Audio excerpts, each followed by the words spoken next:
सभी को हर हर महादेव, श्री शिवाय नमस्तुभ्यम। नमस्कार, स्वागत है आप सबका हमारे इस चैनल सत्य सनातन ज्ञान में। करवा चौथ की सभी को बहुत बहुत बधाई। करवा चौथ पर जरूर करें इस कथा का पाठ, तभी मिलेगा व्रत का फल।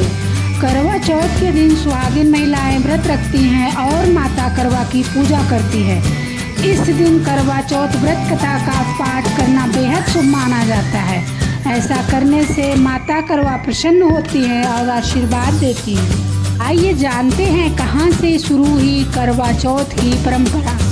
पौराणिक मान्यताओं के अनुसार करवा चौथ व्रत की शुरुआत स्वयं देवी पार्वती ने की थी। जब उन्होंने भगवान शिव को अपना पति स्वीकार किया तो उन्होंने उनकी दीर्घायु और सौभाग्य के लिए यह व्रत रखा। पार्वती जी की आस्था और तपस्या से प्रसन्न होकर शिव जी ने उन्हें अखंड सौभाग्य का आशीर्वाद दिया।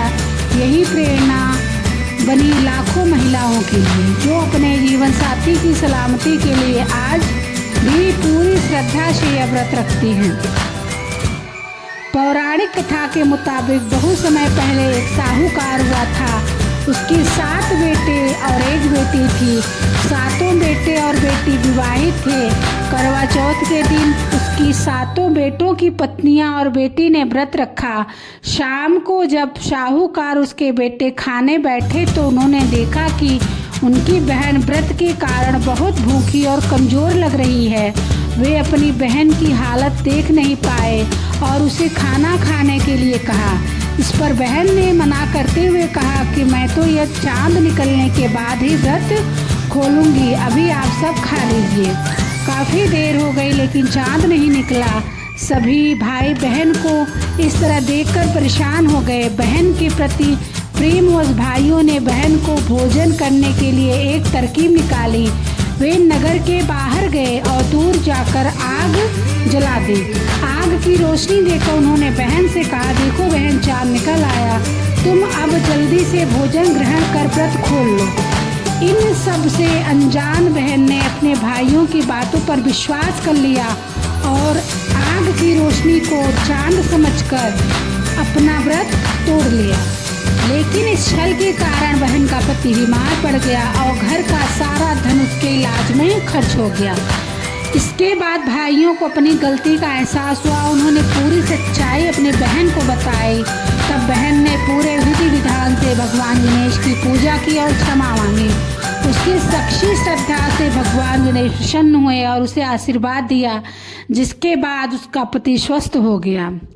आइए सुनते हैं करवा चौथ की दूसरी पौराणिक करवा माता की कथा। करवा चौथ व्रत से जुड़ी पौराणिक कथा के अनुसार देवी करवा अपने पति के साथ तुंगभद्रा नदी के पास रहती थी। एक दिन उनके पति नदी में स्नान करने गए थे। स्नान के समय मगरमच्छ ने देवी करवा के पति का पैर पकड़ लिया और वह उन्हें नदी में खींचने लगा। मदद के लिए पति अपनी पत्नी करवा को पुकारने लगे।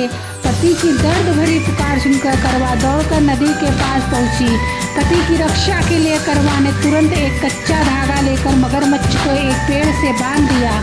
करवा के सतीत्व के कारण मगरमच्छ एक कच्चे धागे में ही इस तरह से बंध गया कि वह थोड़ा भी हिल नहीं पा रहा था। लेकिन अभी भी करवा के पति और मगरमच्छ दोनों के प्राण संकट में फंसे थे। तब करवा ने यमराज को पुकारा और अपने पति के लिए जीवन दान देने और मगरमच्छ को मृत्यु दंड देने की प्रार्थना की। करवा के कहने पर यमराज पधारे। उन्होंने कहा कि मैं ऐसा नहीं कर सकता क्योंकि अभी मगरमच्छ की आयु शेष है और तुम्हारे पति की अब आयु पूरी हो चुकी है। इस बात पर करवा को क्रोध आ गया और वो बोली, यदि आपने ऐसा नहीं किया तो मैं आपको श्राप दूंगी। करवा के क्रोध को देखकर यमराज ने मगरमच्छ को यमलोक भेज दिया और करवा के पति को जीवन दान दिया। कहते हैं करवा चौथ के व्रत में सुहागन महिलाएं करवा माता से प्रार्थना करती हैं कि हे करवा माता, जैसे अपने पति को बचाया वैसे ही मेरे सुहाग की भी रक्षा करना। सुनते हैं करवा चौथ की पौराणिक गणेश जी और बुढ़िया माता की कहानी। बहुत समय पहले की बात है। एक अंधी बुढ़िया थी जिसका एक लड़का और बहू थी। वो लोग बहुत गरीब थे। वह अंधी बुढ़िया रोजाना गणेश जी की पूजा किया करती थी।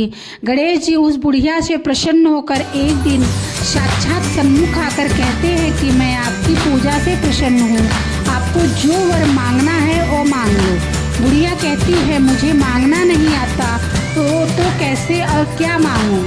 तब गणेश जी बोले कि अपने बहू बेटे से पूछकर मांग लो। तब बुढ़िया ने अपने पुत्र वधू से पूछा तो बेटा बोला कि धन मांग ले और बहू ने कहा कि पोता मांग ले। तब बुढ़िया ने सोचा कि ये तो अपने अपने मतलब की बातें कर रहे हैं। फिर बुढ़िया ने पड़ोसियों से पूछा तो पड़ोसियों ने कहा बुढ़िया तेरी थोड़ी सी जिंदगी बची है, क्यों मांगे धन और पोता? तू तो केवल अपने नेत्र मांग ले जिससे तेरी बाकी की जिंदगी सुख से व्यतीत हो जाए।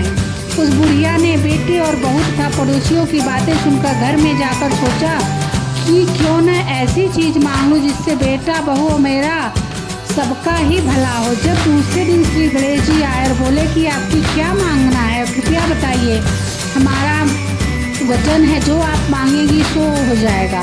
गणेश जी की वचन सुनकर बुढ़िया बोली हे गणराज, यदि आप मुझ पर प्रसन्न हैं तो मुझे 9 करोड़ की माया दे, निरोगी काया दे, अमर सुहाग दे, आंखों में प्रकाश दे, नाती पोते दे और समस्त परिवार को सुख दे, फिर अंत में मोक्ष दे।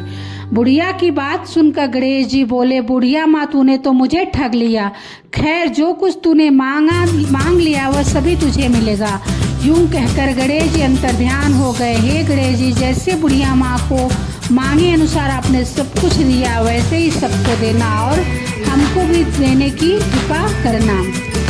आइए सुनते हैं पौराणिक कथा रानी वीरवती की कहानी। करवा चौथ व्रत की शुरुआत की सबसे प्रसिद्ध कथा रानी वीरवती से जुड़ी है। कहा जाता है कि वीरवती 7 भाइयों की इकलौती बहन थी और उनसे बहुत प्यार पाती थी। विवाह के बाद जब उनका पहला करवा चौथ आया तो वे अपने मायके चली गई और व्रत रखा। पूरे दिन बिना पानी और भोजन के अपने पति की लंबी उम्र की कामना करती रही। शाम होते होते भूख प्यास से उनकी हालत खराब हो गई। अपनी बहन की यह दशा देखकर भाइयों से रहा नहीं गया। उन्होंने छल से एक दर्पण में दीपक की रोशनी दिखाकर कहा कि चांद निकल आया है। वीरवती ने यह सोचकर व्रत तोड़ दिया। जैसे ही उन्होंने पहला निवाला खाया उन्हें अपने पति की मृत्यु का समाचार मिला। यह सुनकर वीरवती फूट फूट कर रोने लगी और अपने पति के शव के पास जाकर पूरे मन से भगवान से प्रार्थना करने लगी। उनकी सच्ची श्रद्धा पतिव्रता भावना से प्रसन्न होकर देवी पार्वती ने उन्हें वरदान दिया और उनके पति को पुनः जीवित कर दिया। तभी से यह व्रत सौभाग्य की रक्षा और पति की दीर्घायु के लिए रखा जाने लगा। सभी को हर हर महादेव, सभी को करवा चौथ व्रत की बहुत बहुत बधाई।